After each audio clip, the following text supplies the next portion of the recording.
üsna vaikselt. Nüüd on kõik korras. Okei. Okei, super. Väga äge taas siin koos vestelda.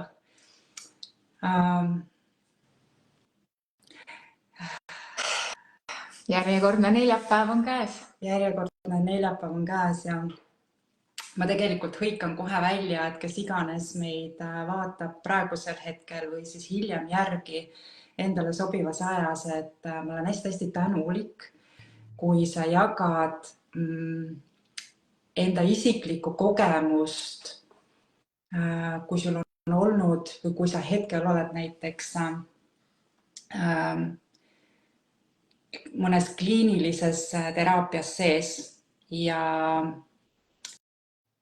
kuivõrd selles kliinilises teraapias on kaasatud siis selline läbi keha lähenemine, et jaga lihtsalt oma kogemust, et proportsionaalselt, et kas see kliiniline protsess või kliiniline teraapia, seanss, mis iganes, mida sa hetkel koged või oled oma elus kogenud, et kui palju see kaasab siis holistiliselt kogu meie terviklikkust ehk et sealhulgas ka meie keha, mitte ainult ei jää niivõrd siis nagu meeletasandile see üritus, et sellise jagamisest. Aga alustuseks siis võib öelda, et see tänane live on hästi orgaaniliselt välja kulgemas ja kujunemas, et ma ju tegelikult nii nagu me pool tundi tagasi jagasime, et ma olin täiesti valmis sellesse laivi üksi tulema, see lihtsalt põhjusel, et elu teeb oma käike täpselt nii, nagu ta teeb. Ja mul tegelikult ei tulnud isegi hetkekski meelde või mõttes, et ma nüüd helistan korra veel Mallele ja kurdan kurba saatust, et mis nüüd saab. Et see lihtsalt kuidagi oli ka selline mõnes mõttes hästi hea koht iseendasse vaatamiseks, et mis siis minu sees nagu toimuma hakkab, kui miskit on justkui planeeritud ja see ei lähe nii, nagu ta on planeeritud, et mil moel ma siis reageerin sellele. Ja ma pean tunnistama, et ma iseendale ka üllatuseks tegelikult ma võtsin seda nagu ülirahulikult, nagu ülirahulikult. Mõtlesin, et okei, siis on nii, järelikult ta peab nii olema, see on järelikult millegi jaoks hea ja nii ongi. Ja meie kõige viimasem siis meie oma e-motion treenerite koolituse raames see ülesanne, mida me siis praegu peaksime aktiivselt praktiseerima, ongi märkama iseendas aktiveeruvaid hinnanguid, kriitikat ja see oli nagu ülihea praktika minule ka märgata, et mis on need mõtted, mis kohe nagu tekivad sellisel hetkel, kui elu teeb täpselt nii, nagu ta teeb, eks ju.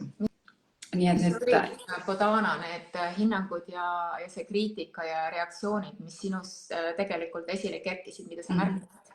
Ma kõige esimene kriitika nool, mida ma märkasin, oli see, et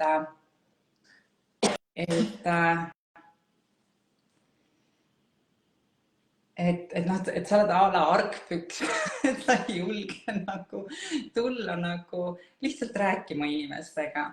Aga kuna ma ütlen kohe ära, et ma teen hästi aktiivselt ka siis Nicole Lepera neid erinevaid praktikaid ja harjutusi kaasa ja see hästi teadlik kohalolu ja oma mõtete märkamine, see on nagu, ma pean tunnistama, et see on minu jaoks kindlasti üks võtmekoht, mis tekitab minus rahu ja hukkamõistmise asemel loob mõistmise ja see on nagu hoopis selline teine dimensioon, eks ju, et kuhu mu tähelepanu läheb, kas ta läheb hukkamõistmisele, mis siis loob omakorda, eks ju, selliseid raskeid tundeid ja keha on samamoodi siis raske kuidagi ära vajunud või siis on see, et okei, siis on nii, et kui mul on selline hetk, selline võimalus, mis on siis see, mida ma selle võimalusega saan ise ära luua.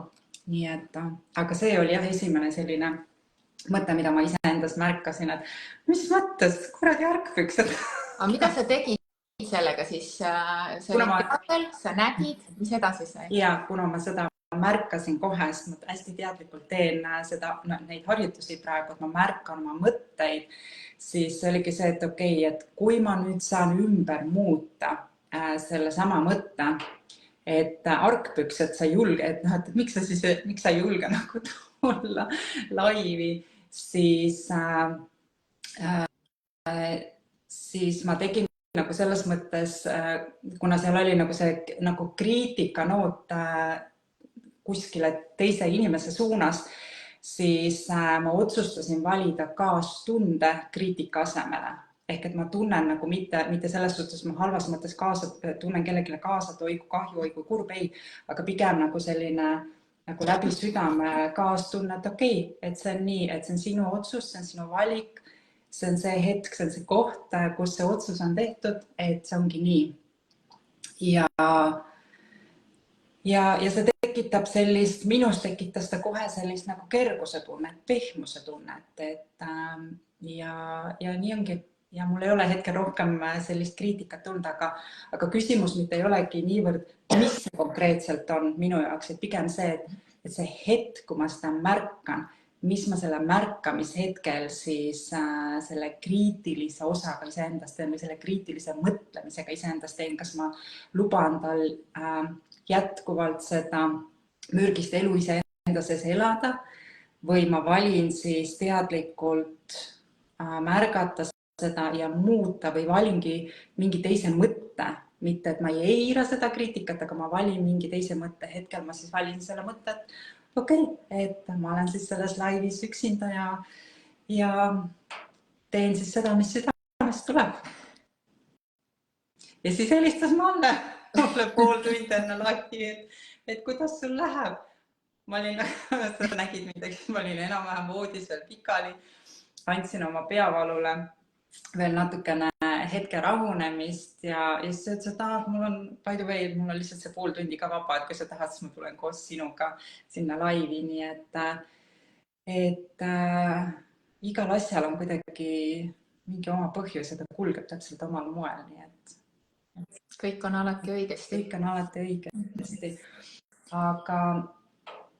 Aga mis ma kindlasti nagu omalt poolt täna, kui ma oleks ka täiesti üksi siin olnud, siis üks kindel teema, mille kallal ma oleks või millega ma oleks siis juurelnud või arutlenud, on olnud see küsimus minu sees, kuidas see praktikum, see 5,5-kuune praktikum, mida me siis oktoobris juba alustame, et kuidas see üldse sündis ja miks ta sündis ja kellele ta sündis.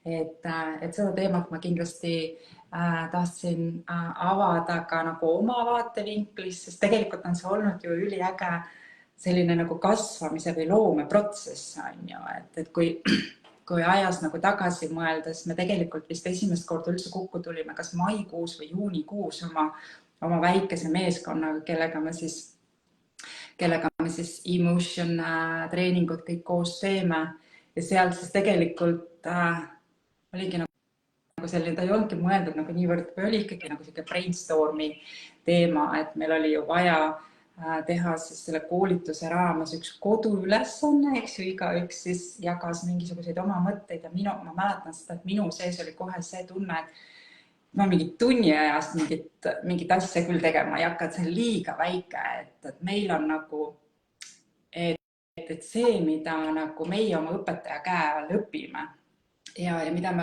oleme ka väljaspool õppinud, et meie sees on lihtsalt nii palju seda, mida jagada ja seda tunni aja sisse nagu pigistada, see ei ole võimalik, eks ju, ja tuleb välja astuda ja tuleb luua just selline toetav niinimetatud, me nimetame seda konteineriks, eks ju, seda praktikumi, et selline toetav keskkond ja paljuski hästi palju mind on isiklikult, eks ju, mõjutanud mu oma väga lähedase pereliikme kogemus, kus ta siis tegelikult oli, kui ma õigesti mäletan, 9 kuud analoogses konteineris ja ka temaga rääkides ongi nagu seesama hästi kindel teadmine, et meie inimestena, kes me oleme mingil põhjusel kuidagi sattunud sellisesse kohta oma elus, et me lihtsalt vajame selleks, et seda värvi ja rõõmu elus tunda, vajame sellise kogukonna toetust, eks ju, et me ei pea alati üksi kõikidest asjadest välja rabelema, et selle jaoks ongi nagu inimesed meie ümber, kes toetavad. Aga sageli sellised nagu lühiteemad väga ei aita, eks ju, et lähen nädala lõpus kuhugile koolitusele, kursusele, mis iganes nime see event siis ka kannaks. Ma tunnen hetkel võib-olla ennast hästi ja siis esmaspäeval tunnen ka veel ennast hästi ja siis teisipäeval tunnen, et pekki jälle need samad teemad kipuvad üles tulema, eks ju. Ehk et mul oli kindel nägemus see, et kui me nagu need niinimetatud tööriistad juba oma kottidest välja toome ja õpetame neid inimestele, et ta siis kindlasti saaks olema selline, mille tulemus on ka kestev. Ja sealt ka see pikk periood, eks ju, sõltub sellest, et millega võrrelda, millega jagada, mis see pikk on ju. Aga see 5,5 kuud, 6 või ütleme pool aastat peaaegu, et see tundus nagu väga selline nagu minule nagu hästi realistlik, et me nagu loomegi piltlikult öeldes inimeste vahel orgaanilise kogukonna, kellega koos me tegelikult ju harjutame ja praktiseerime ja siis treenime oma närvisüsteemi mõistmaks iseennast enne kõike, oma reaktsioone, käitumisi ja tegelikult läbi selle me loome ka ju endale sellise võib-olla elu lõpuni, eks ju, mõni saab endale sealt eluaegsed sõbrad, tuttavad ja sõbrannad, kellega nagu jätkata. Ja see on ka ülioluline väärtus, mida kuidagi ei saa alahinnata. Ja, tõsi, et seal on need kooskäimise kohad, kus me saame praktiseerida, saame harjutada, siis see saab kõik settida meis vahepeal, tuua võib-olla veel midagi muud esile. Ja samas on olemas see kogukond, kus ka küsida, kui tekivad jooksvalt mingisugused keerukused. Ja täpselt sama hästi on siis need Zoomi kohtumised, et kus tegelikult toimubki see ülevaatamine, et kõigil on kõik joone peal või kui tõesti on veel tekkinud mingid asjad, siis saab abi küsida. Et see koht on olemas, kust seda abi küsida. Sest punkt 1 ongi see, et kõigepealt on juba raske teha seda liigutust, et ma vajan abi. Ja järgmine koht on see, et aga kust ma seda siis üleüldse otsima lähen. Et need on sellised olulised aspektid, et see igaüks, kes liitub, et ta on hoitud selles, et ta teab, et tal on olemas see kogukond ja see toetus. Ja ma ise, kui ma nagu praegu panen ennast, eks ju, kõikidesse nendesse erinevatesse retriidikeskustesse või koolitustesse, eriti muidugi siis need kogemused, mis on siis nagu meie õpetaja läbi Doroti käe all minuni jõudnud. See on tegelikult, seda ongi sõnades üli-keeruline nagu edasi anda, seda maagiat või seda väge, mis toimub siis, kui ma olen osa sellest grupist ja ma näen selles grupis tegelikult mitte ainult enda valu, millesse võib-olla ma ei julge või mul ei ole nagu sellist piisavat turvatunnet, et sellesse valusse astuda, seda valu kogeda, eks ju, ma kannan seda valu oma seljakotis endiselt edasi. Samas, kui ma olen sellises keskkonnas, kus ma näen, et mu ümber piltlikult öeldes on võib-olla 40 inimest, kes moel või teisel siis kohtuvad oma valuga, ja seda ei ole võimalik, eks ju, kirjeldada, mis siis toimuma hakkab, et need on nagu need hetked, mis inimesena mind isiklikult nagu puudutavad nii sügavalt, et ma saan sel hetkel aru, et ühest küljest ma saan aru, et ma olengi nagu oma meeletasandil üliväike osakene jubin, eks ju, selles kõiges siin. Ja samas ma saan aru, kui oluline ongi see nagu füüsiline, nagu see nagu see koos loomise või koos olemise tunne, ehk et ma avan ennast koos, ma vaatan oma valule vastu koos, ma rõõmustan oma võitude eest koos kellegiga, et see koos olemine, koos loomine, et see on nagu midagi, mis iseenesest juba on siis osa tervendusest, eks ju, et tervendus minu jaoks tähendab piltlikult öeldes lihtsalt teadlikumaks saamist sellest, mis hetkel siis on toimumas. Ja ma igaks juhuks ütlen siia juurde, et see 40+ on meie enda emotion trauma selles coachingu treeningus, et meie grupp tuleb oluliselt väiksem. Aga jah, ma olen sellega väga nõus, et see grupp on see, mis tegelikult loob hästi ilusa ühtse voo. Ja seal väga selgelt tuleb nähtavale see, et me tegelikult ei ole selle iseenda sitaga üksinda. Et teistel inimestel on tihtipeale sarnaseid muresid või on siis ka teistsuguseid. Aga see, mis grupis juhtub, on see, et kui keegi ennast jagab avatud südamega, päriselt sügavuti jagab, siis see puudutab igaühte väga-väga sügaval tasandil. Ja tegelikult see võimaldab tihtipeale ka selle, et ma julgen tegelikult ka selle oma asjale otsa vaadata, mida ma võib-olla senimaani olen vältinud või mitte julenud lubada endale. Et see tervenemine toimub ka lihtsalt olles seal. Kuigi alati kindlasti on oluline see, et vaadata enda ja kõige välise suhtes seda, et kui palju ma annan ja kui palju ma vastu saan. Ehk kui palju ma võtan teistelt ja mis ma ise sinna keskkonda vastu pakun. Ehk et see tasakaal oleks alati olemas iseenda jaoks, et see on muidugi igaühe enda ülesanne seda tähele panna ja märgata, et me ei ole alati need siuksed, et saaks on ju kuskilt, et tasakaal on seal kohas hea. Just, ja ma olen ise nagu ka mõtisklenud või mitte mõtisklenud niivõrd pigem sellest aspektist, et kui ma olen jaganud seda, mida me siis siin loomas oleme inimestega nagu väljaspool erinevaid teraapiaid või koolitusi, siis sageli nagu üsna sageli tekib see küsimus, et nagu, mis vahe siis seal on. Ma võin sama hästi minna kellegi juurde lihtsalt rääkida oma loo ära, eks ju, et mis siis selles praktikumis kuidagi nagu nii erilist või teistmoodi on.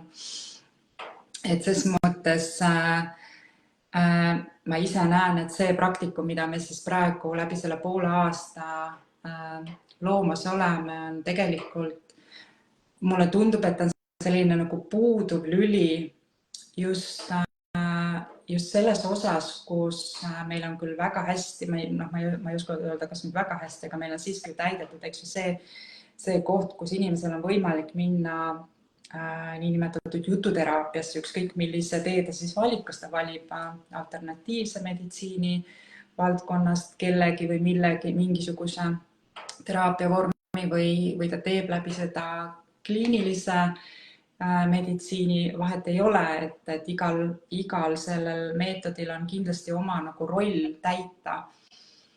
Ja see oli ka põhjus, miks ma tegelikult selle küsimuse alguses küsisin, et kui paljudel on siis see kogemus, kui palju rakendatakse täna siis sellist lähenemist oma valukohtadele läbi keha.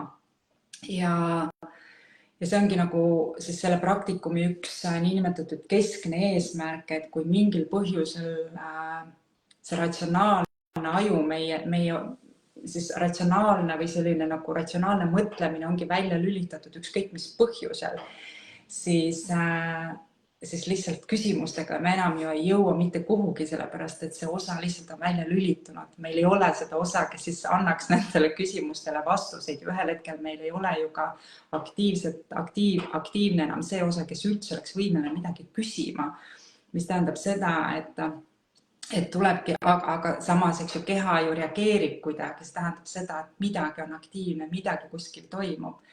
ja tegelikult see ongi nagu see võtmekoht või väärtuse koht, eks ju selles meie praktikumis, et me ennekõike õpetame, õpime ja teeme ka ise neid lähenemisi läbi keha just nendel hetkedel, kui siit kõik on välja lülitunud, enam nagu kuskilt mingit ChatGPT-d ka meid enam ei aita piltlikult öeldes, eks ju.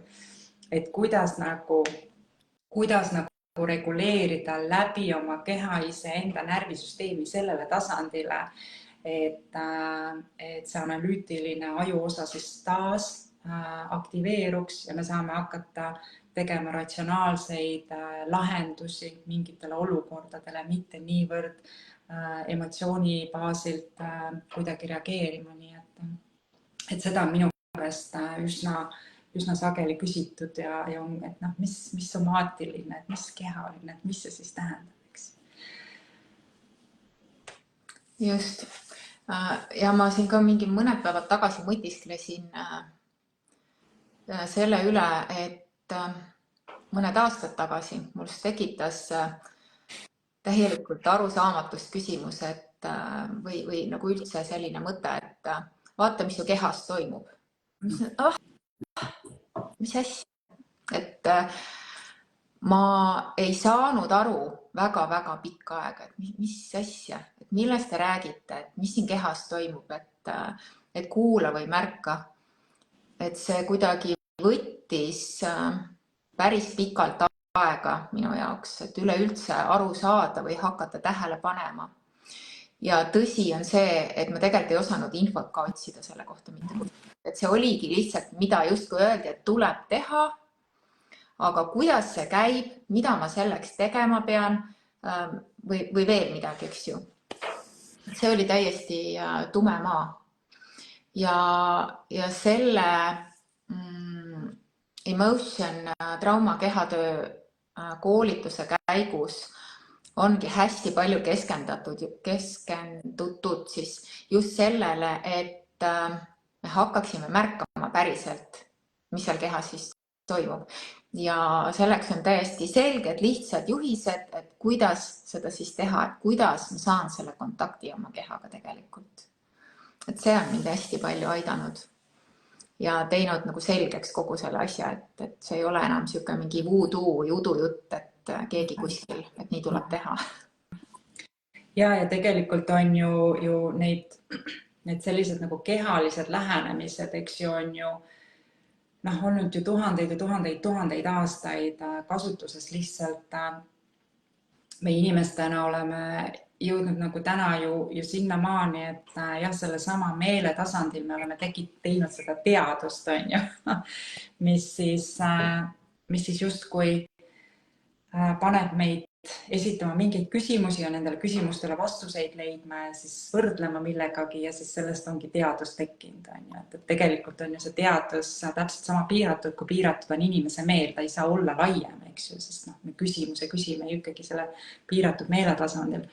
Aga enne kui see niimetatud teadus on sellisele tasandile arenenud, nagu ta täna on arenenud, me oleme inimkonnana ju elanud tuhandeid ja tuhandeid aastaid varem ilma ka selle teaduseta, me oleme ellu jäänud ja samamoodi me oleme ju reguleerinud ennast, me lihtsalt oleme väljendanud seda natukene teistmoodi, aga need kõige lihtsamad reguleerimisnipid, harjutused, praktikad, kui me räägime, eks ju, ongi liikumine, häälimine, hingamine, need on olnud kogu aeg saadaval. Küsimus on selles, et kuidas ma panen selle õigesse konteksti iseenda jaoks täna, et mil moel ma suudan või kuidas ma täna üldse tean, milline see praktika minu jaoks on kõige parem valik, eks, et mida siis valida nende tohutute valikute hulgast.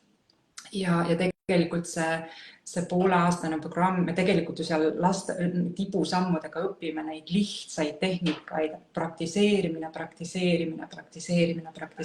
kuni selle hetkeni, et ühel hetkel, kui ma astun sellest praktikumist välja, siis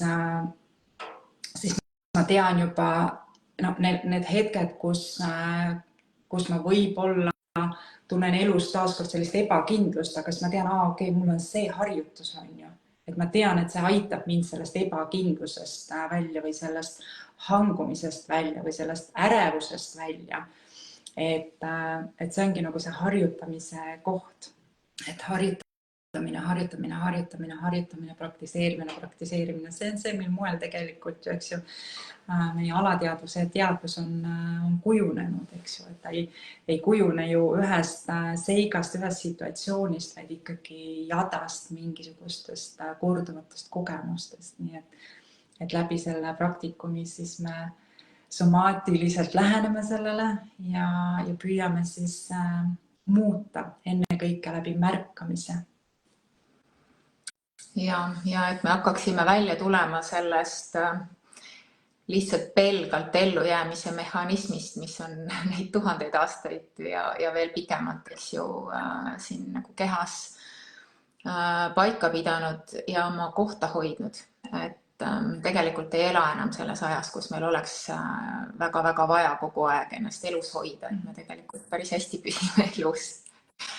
Ja see nendest väikestest sammudest rääkides, et kui laps ka õpib käima, siis okei, ta teeb esimese sammu, siis ta võib-olla mõnda aega ei tee üldse mitte midagi, siis teeb 2 sammu, jälle võib-olla mõnda aega ei tee midagi, et sinnamaani, kui ta hakkab vabalt käima, läheb mõnda aega ja see tähendabki seda, et ta lihtsalt kogu aeg harjutab, treenib oma lihaseid, treenib oma igasugust olemist sinna juurde ja nii ongi.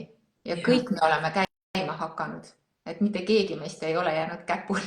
Kõik me käime, kõik me räägime, kõik me sööme, et ses mõttes, et see on midagi, kui sa jagasid, siis mul oli mingi omast arvust ülihea idee või mõte, mida ma tahtsin välja häälida, aga see läks nüüd kuidagi oma teed. See oli just seotud ühe raamatuga, mida ma eile kuulasin ja traumatööga ja ajuehitusega ja ühesõnaga, aga see läks sinna, kuhu ta läks. Jõuda siis pidi minema, eks tuleb õigel ajahetkel taaskord järgmiseks korraks kuskile. Järgmiseks korraks just. Tuli meelde. Ehk et kuna ma olen tõesti nagu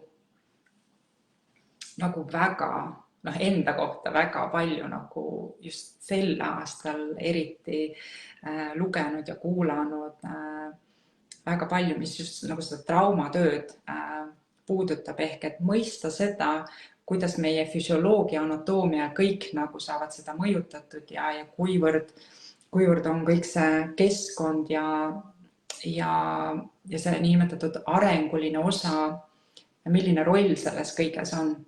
Ma pean tunnistama, et absoluutselt ükskõik, kes on see autor või ükskõik, kes on see eestkõneleja, kes sellistel teemadel räägib, et viimane kui üks kõik ütlevad, et kõige suurem roll ja mõju on täna ikkagi sellel keskkonnal, kus me oleme üles kasvanud ja see küsimus, mis mul tegelikult tuli, oligi see, et ma olen üsna sageli kuulnud inimesi küsimas, et miks ma pean oma nendes vanades lugudes kolistama, koperdama neid tundeid kuidagi pinnale kiskuma, eks ju, et neid uuesti tundma, et ei, et ma ei taha seda teha, sest see on nagu too much, on ju. Aga tegelikult on ju see, et kui ma nendega ei tegele, ei tähenda seda, et nad ära kaovad, mis omakorda tähendab seda, et ma olen ju see niinimetatud viljakas pind tegelikult sellele järgnevale põlvele ja katkine inimene saab kasvatada ainult katkist järglast, eks ju. Sina oled 4 lapse ema, mina olen 1 lapse ema. Meil mõlemil on oma kogemus sellest, et mis see tähendab seda, et kui ma lapsevanemana ei ole teadlik olnud ja täna me teadvustame üsna hästi ka seda, et miks me täna oleme teinud selliseid võib-olla nagu haiget tegevaid valikuid, eks ju, sest kui näha jälle, et milline on see keskkond, kus meie oleme tulnud ja meie vanemad on tulnud ja nende vanemad on tulnud, et see tekitab jälle seda mõistmise kohta, mitte niivõrd enam hukkamõistu, vaid mõistmise kohta. Ja see näitab seda suurt pilti, või ennekõike minus on see, et et küsimus ei ole niivõrd selles, et ma kisun mingisuguseid vanu haavu ülesse ja suplen mingites vanades lugudes, sellepärast et lood ei ole üldse aktuaalsed ju tegelikult. Küsimus on selles, mida ma tunnen praegusel hetkel, mitte niivõrd see lugu kuskilt eelmisest sajandist, vaid mis on see, mida ma hetkel tunnen. Ja kui ma suudan selle praeguse hetke enda jaoks siiski nagu elu tervelt ära lahendada, siis see tähendab automaatselt seda, et ma ei anna seda edasi oma järglastele, mitte kuskilt otsast. Ja see omakorda tähendab seda, et ma juba olen teinud ühe sammu elutervema niinimetatud viljakama viljapõllu loomiseks selleks, et see järgmine põlvkond astub küll omade rehade otsa, aga tõenäoliselt need rehad ei ole siis enam nii valusad. Tõsi. Ja mis ma nende vanade asjade kohta tahtsin öelda siia juurde veel, et tegelikult ei olegi üldse oluline, et neid kusagilt sealt välja õngitseda või otsida või kaevata. Tegelikult on elus täiesti imeline juhatus meil. Iga päev praktiliselt toob midagi esile, kus meil on võimalus märgata, ära tunda, läbi lasta. Ehk selleks ei ole vaja kaevata, vaid tegeleda lihtsalt sellega, mis kogu aeg jooksvalt peale tuleb. Ja loomulikult on mingisugused sellised sündmused elus olnud, mis ei kao kuskile ära meelest, ja mis on olnud väga dramaatilised ja me teame, et need mõjutavad.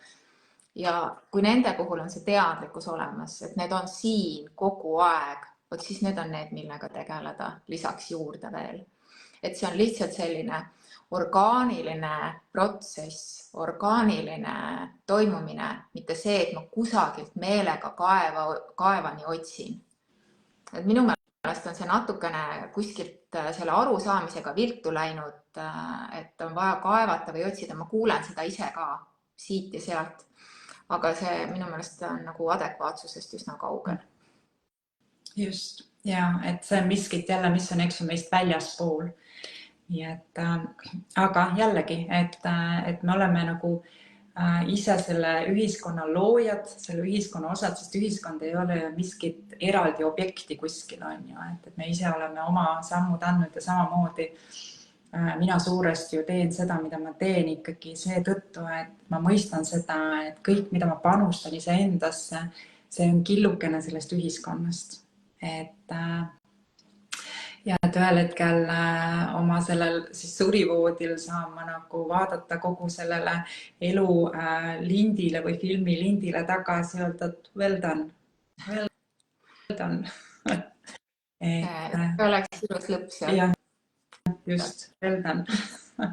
Nii et igal juhul, kes iganes sa seda salvestust vaatad, siis jaga seda nende inimestega, kes võib-olla ei jõua mitte kunagi sellesse Facebooki salvestuse juurde. Kui sa tunned, et sinu lähikonnas, ringkonnas on neid inimesi, kes kindlasti vajavad sellist tuge.